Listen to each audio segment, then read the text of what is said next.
లేదు స్వామి, నా కూతురు గనక చచ్చిపోయింటే నాకు మనశ్శాంతిగా ఉండేది. ఆ అమ్మాయి నీ రక్తం పంచుకుని పుట్టింది. ఆమెనే చంపాలనుకున్నావా? కానీ దీనివల్ల ఆ అభాగ్యపు వితంతువు పాపాలు అంతమైపోవుగా. ఒకటి గుర్తుంచుకో, పాపపు భారం చాలా అధికంగా ఉంటుంది.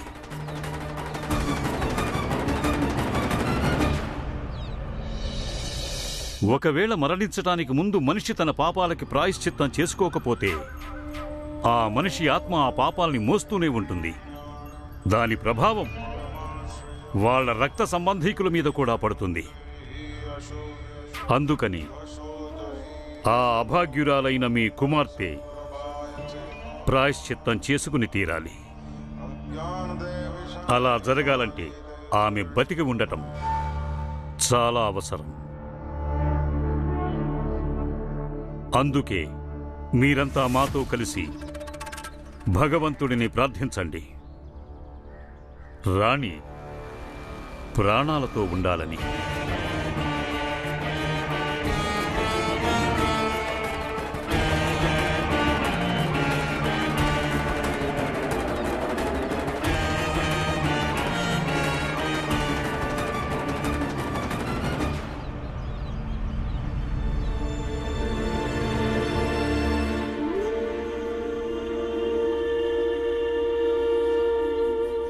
భీమబాయ్, బాలా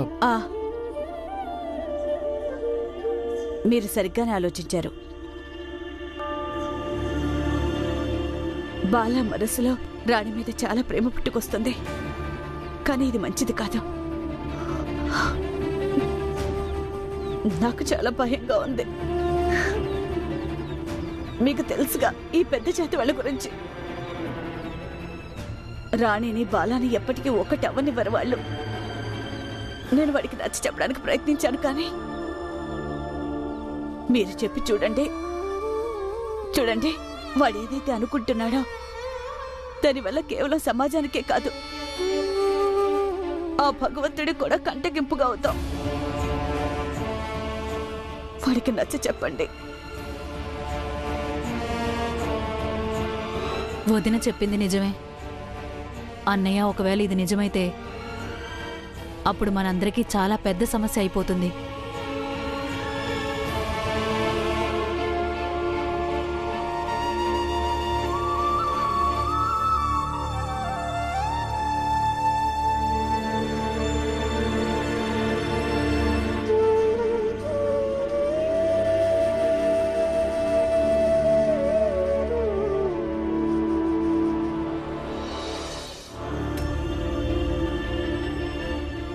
ఆ అమ్మాయిని బయటికి తీసుకురండి, లేకపోతే ఒక గుండు పేలిందంటే మొత్తం అందరూ దారికొస్తారు.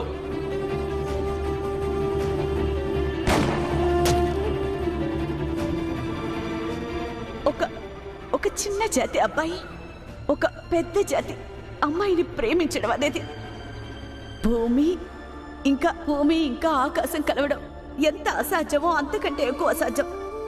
లేదు, నేను ఇప్పుడు ఎట్టి పరిస్థితుల్లో రానికి ఎలాంటి ఆపద కలగనివ్వను.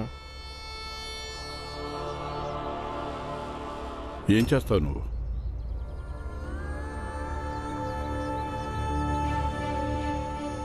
అన్నిటికంటే ముందు నేను తుపాకీలో గుళ్ళు ఏర్పాటు చేస్తాను. అప్పుడు రాణి తల్లిదండ్రులపైకి ఇదే తుపాకీ గురిపెడతాను. వాళ్ళని హెచ్చరిస్తాను. ఇక మీదట వాళ్ళ రాణికి ఏమన్నా ప్రమాదం తలబెడితే వాళ్ళని నిర్దాక్షిణంగా చంపేస్తానని. వదినా, ఏమనుకుంటున్నాము? వాళ్ళు దీనికి భయపడతారేనా? మిగతా వాళ్ళు దీన్ని చూసి ఊరుకుంటారా? ఏమైనా చేసుకొని, కానీ నేను నా కర్తవ్యాన్ని నిర్వహించా కదా నాన్న. చూడు బాలా, ఇది మంచి విషయమే, నువ్వు ఒకరి కోసం ఇలా ఆలోచించటం.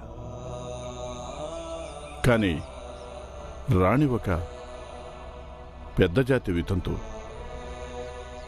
ఆమె కోసం మన పరిధి దాటి వెళ్ళి ఆలోచించడం అనేది నీకంత మంచిది కాదు. తన పెద్ద జాతి వాళ్ళే తన నిర్దయగా చంపాలనుకుంటున్నారు. ఇంకా నేను చిన్న జాతి అయినప్పటికీ ఆమెను కాపాడాలనుకుంటున్నాను. నువ్వే చెప్పు, మా ఇరువురిలో ఎవరు తప్పు? నువ్వు ఒప్పు, కానీ మీ అమ్మ చెప్పేది కూడా ఒప్పే. సంబంధాల్లో సరిస్థాయి ఉండటం చాలా అవసరం.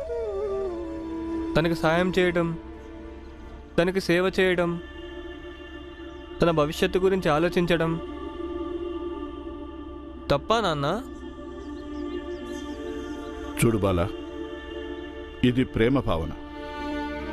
ఇకని ఒకరినొకరు ప్రేమించడం అంటే వాళ్ళ మీద హక్కుని కోరడం అవుతుంది. ఇక ఎక్కడైతే హక్కు ఉంటుందో అక్కడ సేవ ఉండదు, స్వార్థం ఉంటుంది. అది నిస్వార్థమైన ప్రేమ అయితే దాంట్లో కేవలం ఎదుటివారి సంతోషమే అంటే రెండో వ్యక్తి స్వార్థం లేకుండా. బాలాన్నయ్య, నువ్వు ఈ తుపాకీని పట్టుకుని ఎందుకు నుంచున్నావు? వాళ్ళని హెచ్చరించడానికి వెళ్తున్నాను.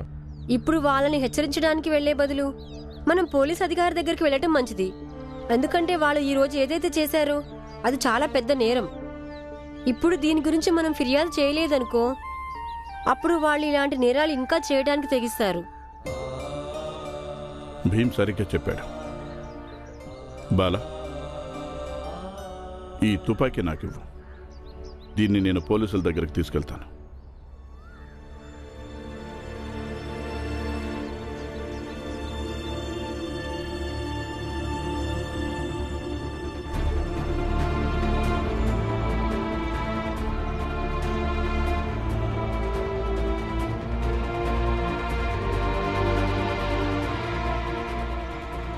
రా భీమ్.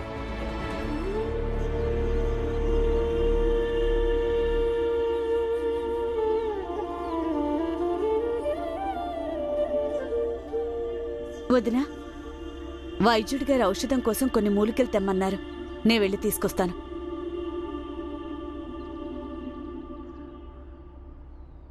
బాలని గమనిస్తూ ఉండు. అమ్మా, అత్త, వైద్యులు గారు ఏం చెప్పారు? వైద్యుడు గారు ఏం చెప్పారంటే రేపు ఉదయం దాకా ఏమీ చెప్పలేమన్నారు. బాలా,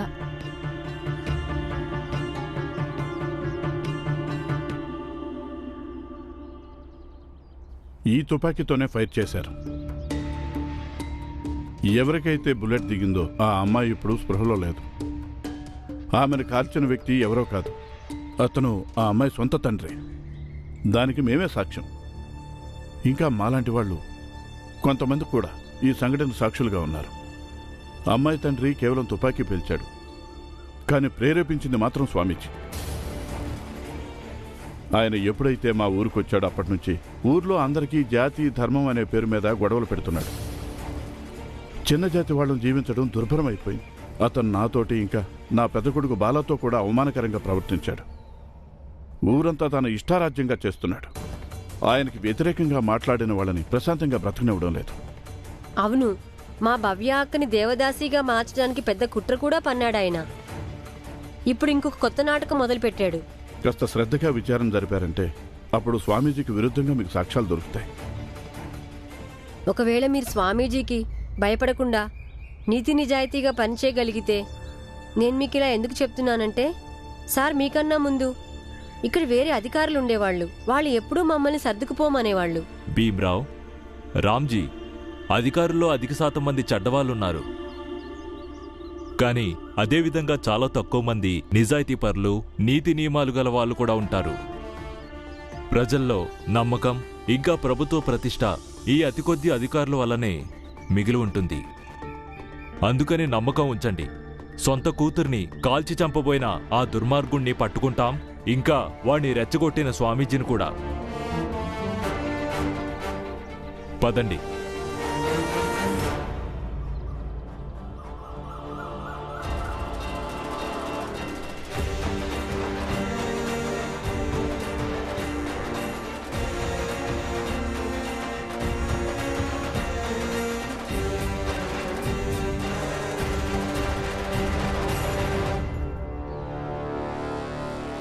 స్వామి, వార్త అందింది. రాణికి దిగిన గుండు వైద్యుడు తీసేశాడంట. ఇప్పుడు ఆమె బతికే అవకాశం ఉందంట. చాలా సంతోషం. అయినా ఆమె బతికి తీరాలి కూడా. స్వామి, మీరు ఆమెకు శిక్ష పడాలన్నారు? నువ్వు మూర్ఖుడివి. ఆమె ఇప్పుడిప్పుడే మృత్యువుతో పోరాటం చేసి బతికింది. నువ్వప్పుడే ఆమెను శిక్షించమని అడుగుతున్నావా? ఆమెకు కాస్త సమయం ఇవ్వండి, కాస్త కోలుకొనివ్వండి. మనిషి ఏదైనా శిక్ష తాలూకు బాధను భరించాలంటే అప్పుడు కేవలం శిక్ష తాలూకు బాధ మాత్రమే ఉండాలి, వేరే బాధలు ఉండకూడదు. అలాగే స్వామి. స్వామి, స్వామి, అనర్థం జరిగింది స్వామి, అనర్థం జరిగింది. వీళ్ళందరి బుద్ధి నాశనం అయిపోయింది. ఏమనర్థం జరిగింది? ఎవరి బుద్ధి నాశనమైంది? అదే కొత్తగా వచ్చిన పెద్ద ఆఫీసర్కి. ఆయన దగ్గరికి రామ్జీ ఇంకా భీమరావు వచ్చి మీ మీద ఫిర్యాదు చేశారు. ఆయన మిమ్మల్ని అరెస్ట్ చేయడానికి ఇప్పుడు ఇక్కడికే వస్తున్నాడు. స్వామి గారిని అరెస్ట్ చేయడానికి వస్తున్నాడు. మన స్వామి గారిని అరెస్ట్ చేయడానికి వస్తున్నాడు. బంధించడానికి వస్తున్నారు. మనం ఊరుకోవద్దు. అరే, అలా ఎలా అరెస్ట్ చేస్తారు? రానిండి అతన్ని, మనం చూద్దాం. పోలీసుల ముందు మీరెవ్వరూ ఏమీ చేయలేరురా. స్వామి, అవసరమైతే మా ప్రాణాలైనా ఇస్తాం. మీ మీద ఈగను కూడా వాళ్ళనేమో. ఏమంటారు? నిజం స్వామి, మీకోసం మేము ఎంతకైనా తెగిస్తాం. కానీ మేమెవ్వరం మీకు ఎలాంటి కష్టం రానివ్వం. మీరందరూ చచ్చినా సరే వాడు నన్ను ఈడ్చుకుని తీసుకెళ్తాడు. వెంటనే ఏదైనా పథకం వెయ్యాలి. ఆగండి, శాంతించండి. నాకెలాంటి రక్షణ అవసరం లేదు. ఈశ్వరుడు మాకు తోడు ఉన్నాడు. ఎవరికైతే భగవంతుడు తోడుంటాడో వాళ్ళని ఏ మనిషి ఏమీ చెయ్యలేడు. మీరు వెళ్ళి గ్రామస్తులందరికీ చెప్పండి, మీ స్వామి ఆ చిన్న జాతి వాళ్లైన భీమరావు అలాగే రామ్జీల కుట్రలో ఇరుక్కోవచ్చని.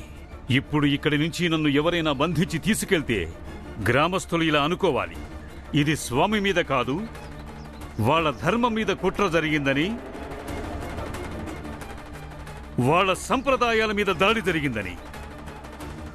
మీ స్వామి కోసం కాకపోయినా వాళ్ళ ధర్మం మరియు సంస్కృతిని రక్షించుకోవటానికి వాళ్ళు పోరాడాల్సి ఉంటుంది.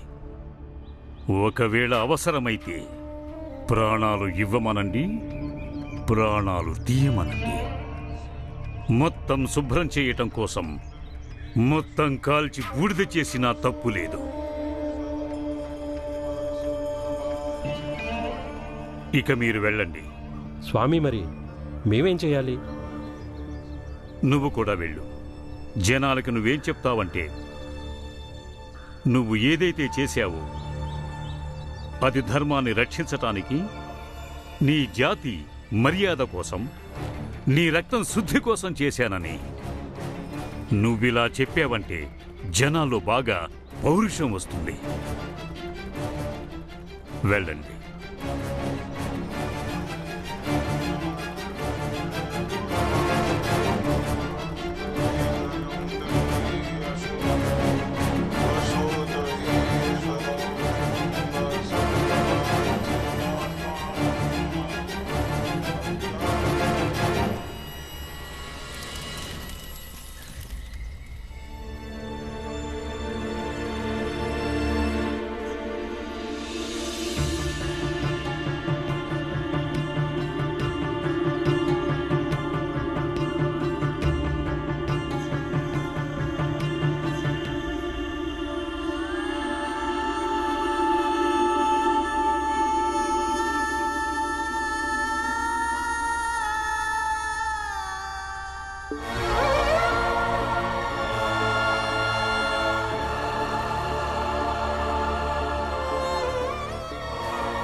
రాణి ఎలా ఉంది?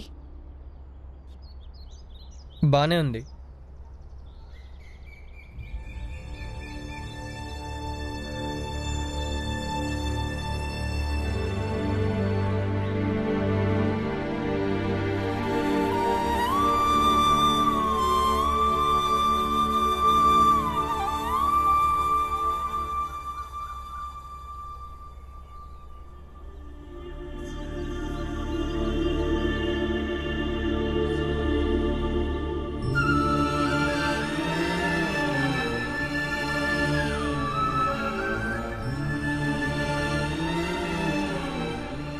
ఇక్కడే కూర్చో. ఒకవేళ రాణి గారి స్పృహలోకి వచ్చిందంటే ఈ మందు వేయమని వైద్యుడి గారు చెప్పారు.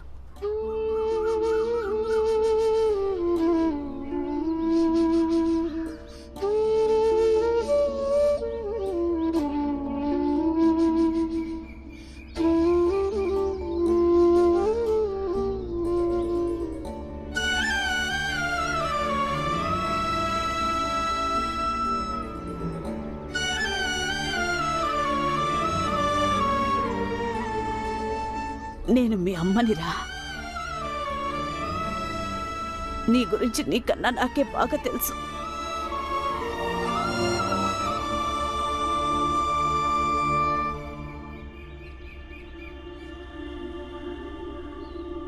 నా పిల్లలందరిలో కన్నా భావోద్వేగం నీకే ఎక్కువ.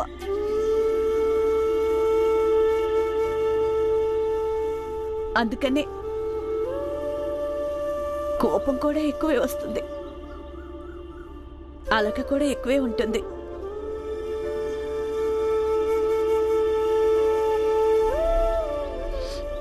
ఇంకా ప్రేమ కూడా చాలా ఎక్కువ ఉంటుంది నీకు.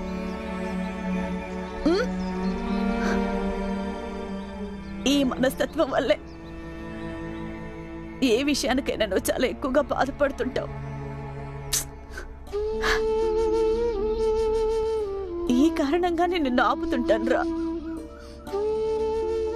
అలాంటి దారిలో నడవకుండా ఆపుతున్నాను. అవి నిన్ను గమ్యానికి తీసుకెళ్ళలేవు.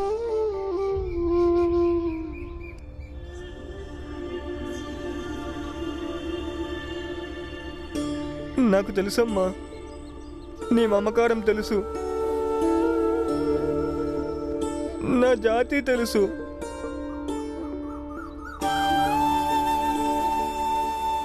ఇంకా దారులు కూడా.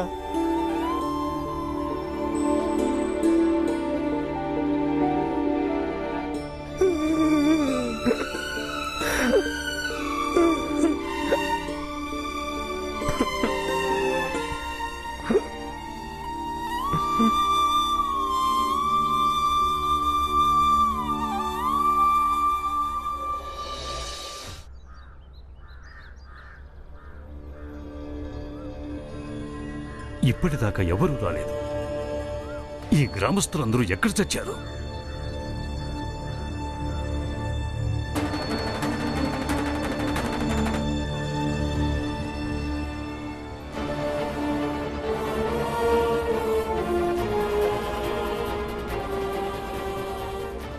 కెప్టెన్ గారు, నా భర్తను వదిలేయండి కెప్టెన్ గారు. పోలీసులు చేస్తున్నారు. ఇప్పుడు నేనేం చేయాలి?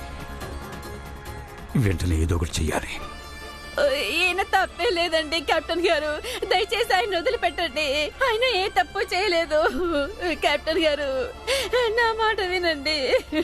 ఈయన ధర్మం కోసం తన సొంత కూతుర్ని ఆహుతీయడానికి ప్రయత్నించారు. దయ చూపించండి కెప్టెన్ గారు. ఎవరన్నారు ఇతను ఏదైతే పాపం చేశాడో అది ఆహుతి అని? స్వామి వారు చెప్పారు, ధర్మాన్ని రక్షించడానికి కొన్నిసార్లు మన ప్రాణాన్ని ఆహుతి ఇవ్వాల్సి ఉంటుందని, సొంత వాళ్ళని కూడా త్యాగం చేయాల్సి ఉంటుందని. మంచిదైంది, నువ్వే స్వయంగా చెప్పావు ఈ నేరం చేయటానికి స్వామీజీ నిన్ను రెచ్చగొట్టాడని. సరే, ఇప్పుడు నీ ఈ జైలు యాత్రలో నీతో పాటు స్వామీజీ కూడా ఉంటాడు. కెప్టెన్ గారు వినండి, దయచేసి అలా చేయకండి కెప్టెన్ గారు, నా మాట వినండి.